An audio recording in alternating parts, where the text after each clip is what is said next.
This is the Georgia Farm Monitor. Since 1966, your source for state and national agribusiness news, and features for farmers and consumers about Georgia's #1 industry, agriculture. The Georgia Farm Monitor is produced by the state's largest general farm organization, the Georgia Farm Bureau. Now, here are your hosts, Ray DeLessio and Kenny Burgamy. Well, much like the Georgia weather these days, it is warm and toasty in here in the studios nonetheless. The calendar, it does say November, however, and we are so glad you tuned in for another edition of the Georgia Farm Monitor. I'm Ray DeLessio. And I'm Kenny Burgamy. We got some exciting things to share with you today. Coming up on the program, are more and more millennials returning to the farm?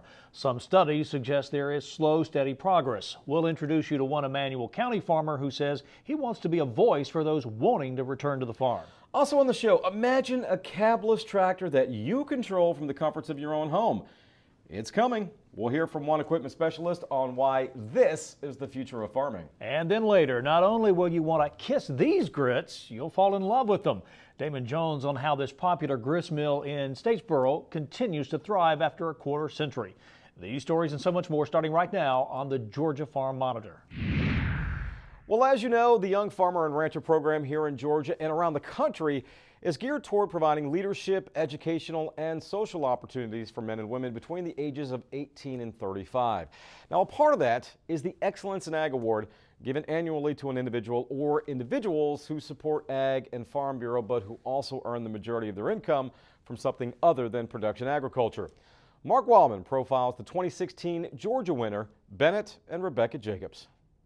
On their farm in Bulloch County, Bennett and Rebecca Jacobs are living their dream. They're able to raise a family and grow their farming operation while volunteering their time to support Georgia Farm Bureau. Rebecca and I have a small cow-calf beef herd. We've got about 20 mama cows right now. About 2 years ago, we ventured out into dealing with pastured pork a little bit and started with 6 pigs and that we were feeding out, and it's grown into currently a 2-sow operation. So we're still very small, but we sell pork from the house here and then at a few local farmers markets. They are the winners of the Georgia Farm Bureau Young Farmer Excellence in Agriculture Award, which is given to recognize young farmers who receive the majority of their income off of the farm. Bennett is an ag teacher at Carroll County College and Career Academy, and he gets to teach his students not only how to farm, but how important agriculture is to our nation. Which is everything from animal science to plant science, woodworking and welding, small engines and wiring, horticulture. Everything that falls under the broad umbrella of agriculture is part of our curriculum.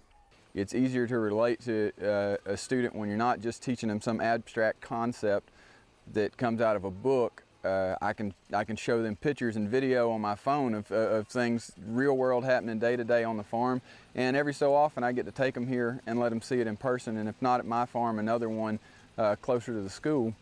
The farm is a 24-hour, 7 days a week job where there is always work to be done, but it also gives them a perfect place to raise a family. The kids are with the animals every single day. They work with us out on the farm in the cold, they work out in the summertime, and I see my daughter running around treasure hunting in the woods, and my son trying to drive the tractor, and it's an amazing life, and I'm so thankful that I eventually found my way to the farm. Even though the family is extremely busy, they still take time to give back to Georgia Farm Bureau and spread agriculture's message to the public. Bennett and I focused on education. Bennett's career is in education, and I primarily focus on education in the elementary schools. I work with the junior cattlemen in our association. We have a very strong group. We've got about 15 members. With the Rockmart Farmers Market, we try to bring kids in so that they're learning about food from a very early age. As winners of the Excellence in Ag Award, the Jacobs received a Polaris 4x4 ATV from Southern Farm Bureau Life Insurance and $500 in cash from Georgia Farm Bureau. But the real prize in life for this family is to get to spend every day right here on the farm in Bulloch County. I feel at peace every day when I'm at home, and I came from the city, and living there, I sort of always had this anxiety about where I was, and now being out here, it's just very peaceful all the time, even through the hardships that we face, because farming isn't easy, but it's completely worth it, and I wouldn't have it any other way. I'm Mark Wildman for the Georgia Farm Monitor. Depending on who you talk to, the average age of America's farmers is somewhere between 56 and 64. Some in the industry say that's a concern because the number of younger farmers is not keeping pace with the farmers that are retiring. Today, we visit with one millennial farmer in Georgia who is encouraging others in his age group to step up and take a lead in the future of the nation's food supply. At the busy intersection of two highways in Emanuel County sits this beautiful pasture land. The property belongs to the Hooks family. They own and operate Evans Hooks Cattle Company. Came back here and I'm in charge of the day-to-day operations on this farm.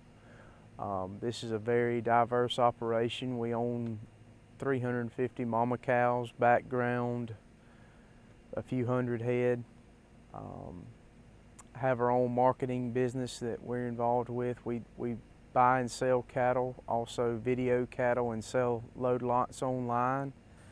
And we're about to enter a new enterprise in which we are finishing cattle and kind of selling our own product.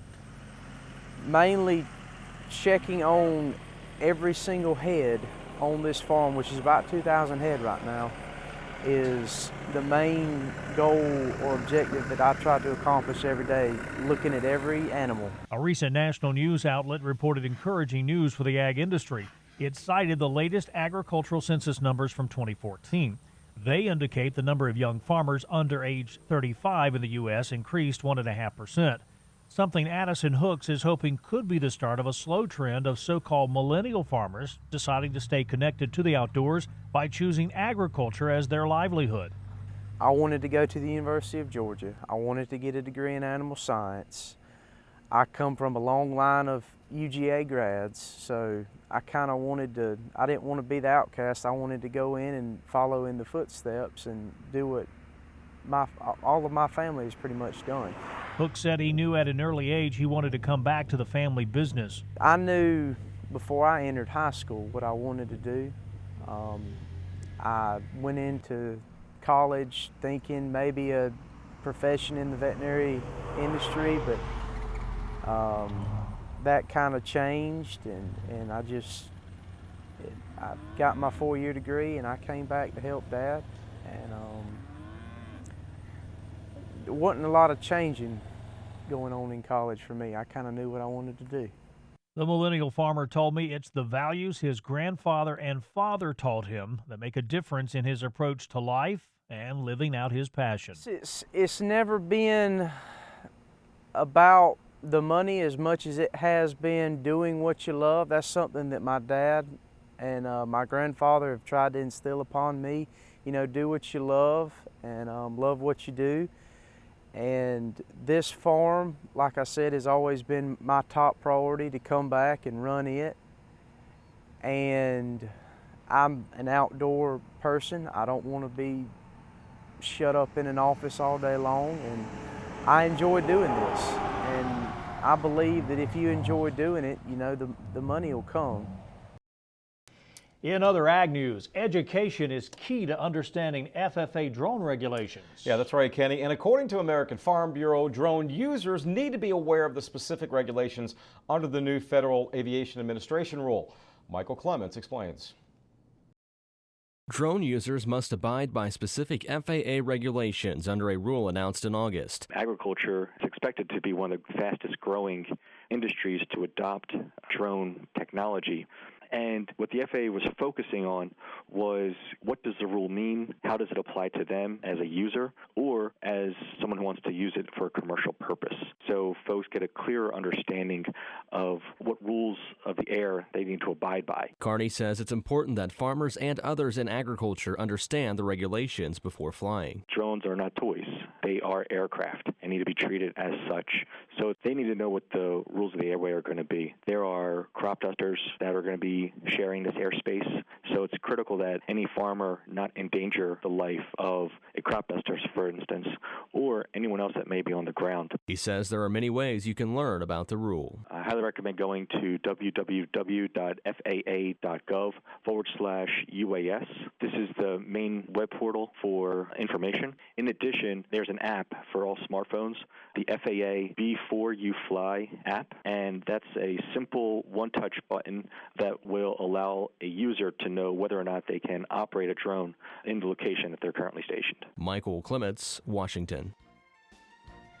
Up next on the Monitor, could this be the tractor of the future? Oh, if you love technology, you're really going to love this. The ins and outs of the autonomous concept tractor by Case IH. That is next when the Georgia Farm Monitor continues.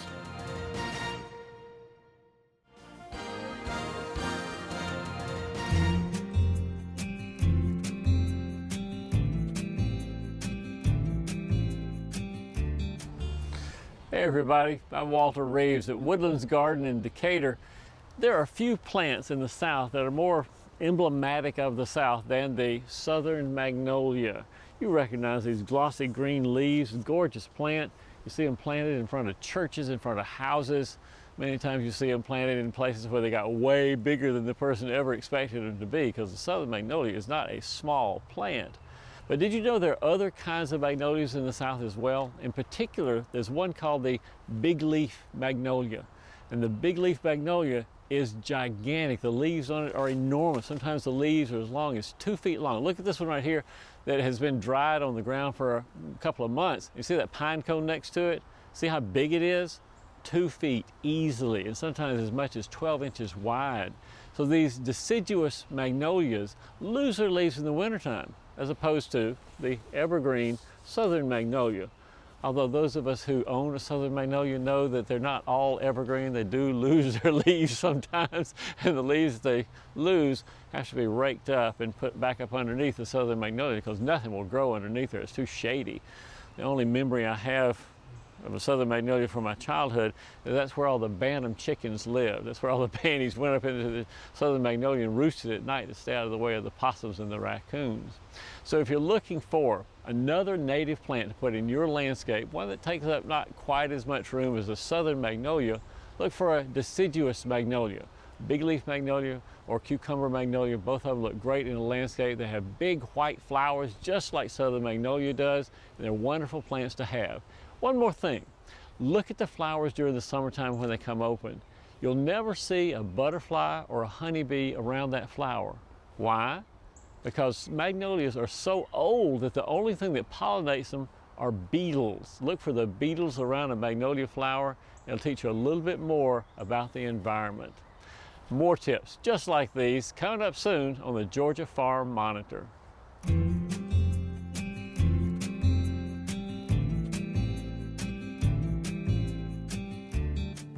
All right, Walter, thank you so much. Well, let's hope for their sake the folks at Georgia FFA are enjoying some well-deserved R&R. You see, last month, arguably one of the busiest in recent memory. For instance, there was this event during FFA Day at the Georgia National Fair, the second largest Georgia gathering of FFA members behind its yearly state convention. More than 3,000 FFA members and Ag Ed students coming together for an interactive, motivational, and fun day at the fairgrounds. They're coming to learn about FFA and see that agriculture is a big deal all over the state, even right here in the middle of the state at the fair. I hope that they'll realize that the food they eat at the fair and what happens at the fair is based on agriculture, because you know the food they eat every day, the clothes they wear every day, what we're trying to impress upon them is that growing as leaders and sharing our voice is really important, whether you're at home or in Perry. Meanwhile, a packed house in Indianapolis as Georgia's own Abby Gretsch delivered her retiring address during the National FFA Convention and Expo. Having fulfilled her year-long run as the National FFA Southern Region Vice President, Gretsch told fellow members that joy you've been searching for your entire life is there in front of you. Decide what to be and go be it. Be bold by taking the first step, even if we have no clue what the second step may be. Don't let this journey pass you by. Take in the sights, sounds, and people around you. Decide to be present in every moment, because this is when you'll find that joy is in the journey. An amazing young lady. Now, Indianapolis, by the way, very kind to Georgia FFA this year. In addition to Abby's retirement address, the organization had 20 national winners and a record number of American degree recipients. Well, every so often we see something that makes us say, now that is pretty cool. For me, that moment came recently when I first set eyes on the autonomous tractor by Case IH, a concept vehicle that is still in the developmental stages.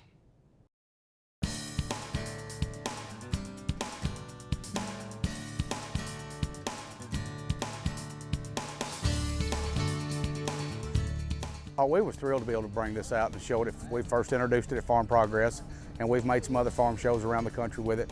It's been a real exciting time. Like I said, the technology was there somewhat. We have today of going from one end of the field to the other, but it has to have an operator in it. This one is true 24-hour operation without an operator in it. It can go to the field as long as it's not on a public road.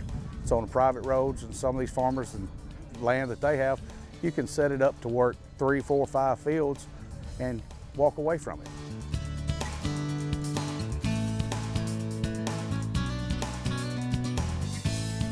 You know, a lot of guys have a lot of diversification in their operations now.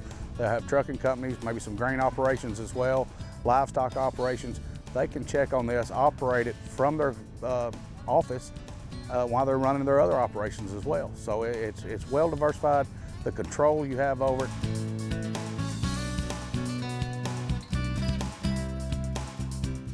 I've had many people ask me, so, well, what if something gets hung up in a disc? Well, we're going to that next step as to, you know, how much drag is being put on the tractor. Why did we have an increase in load? We send a notification to the customer. He pulls up the cameras that are installed on the machine and looks back and sees the disc that he's pulling to see if there's an obstruction in it. We have obstacle detection in it. So if you had, say, a fence post or an electric post in your field and it fell down, it's not where it's supposed to be. Storm come through, it moved it, nobody's aware of it.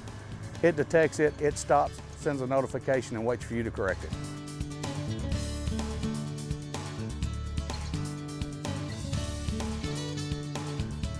We had one customer we've talked with out of Mississippi. He said, I love this. When can I get one? Of course, it's several years out. I don't even have a date as to when we're going to come to market with it. But he said, I can send that to the field, program it at night, go home, go to bed, and when I get up the next morning, that field's ready for me to plant. He said, all I have to do is reprogram it to go to the next field, and while I'm planting this one, it's doing the next field. He said, it just saves me so much time and keeps me going true 24-hour operation.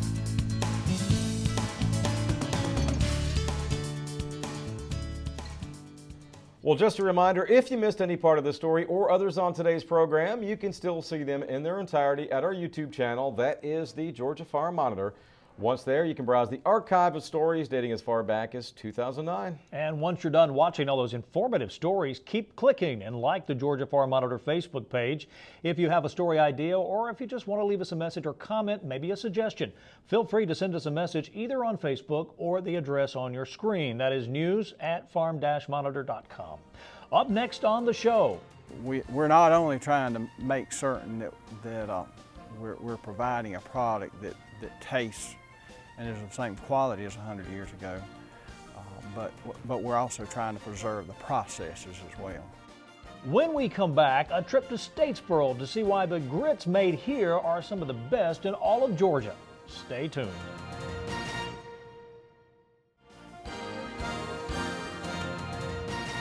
Tennessee's top row crop is solid in many parts of the state. When you look out across farmland here, you'll see more acres of soybeans than anything else. Beans are a little cheaper to raise as a general rule than corn. It doesn't take the nitrogen and the fertilizer, and seed costs aren't quite as high, but it's a matter of economics. You know, we are always interested in increasing yield if we can do it economically. There's the key, the dollars it costs to raise soybeans. Dr. Angela McClure and UTIA graduate student Casey Cannon are studying growing techniques used by producers in yield contests. Yes, you can grow outrageously yielding soybeans, but it takes lots of fertilizer and other expensive practices. But can this be done over a large field? Increasing nitrogen fertilizer is one possibility. Looking at different rates of nitrogen on a soybean crop to optimize our yield, we're really wanting to reach that 100 bushel per acre. American farmers have been growing soybeans for more than a century. 100 years ago, they averaged about 10 bushels an acre. Today it's closer to 50, and we could even double or triple that amount. However, it's not as simple as putting more seed in the ground, but within reason, it's doable.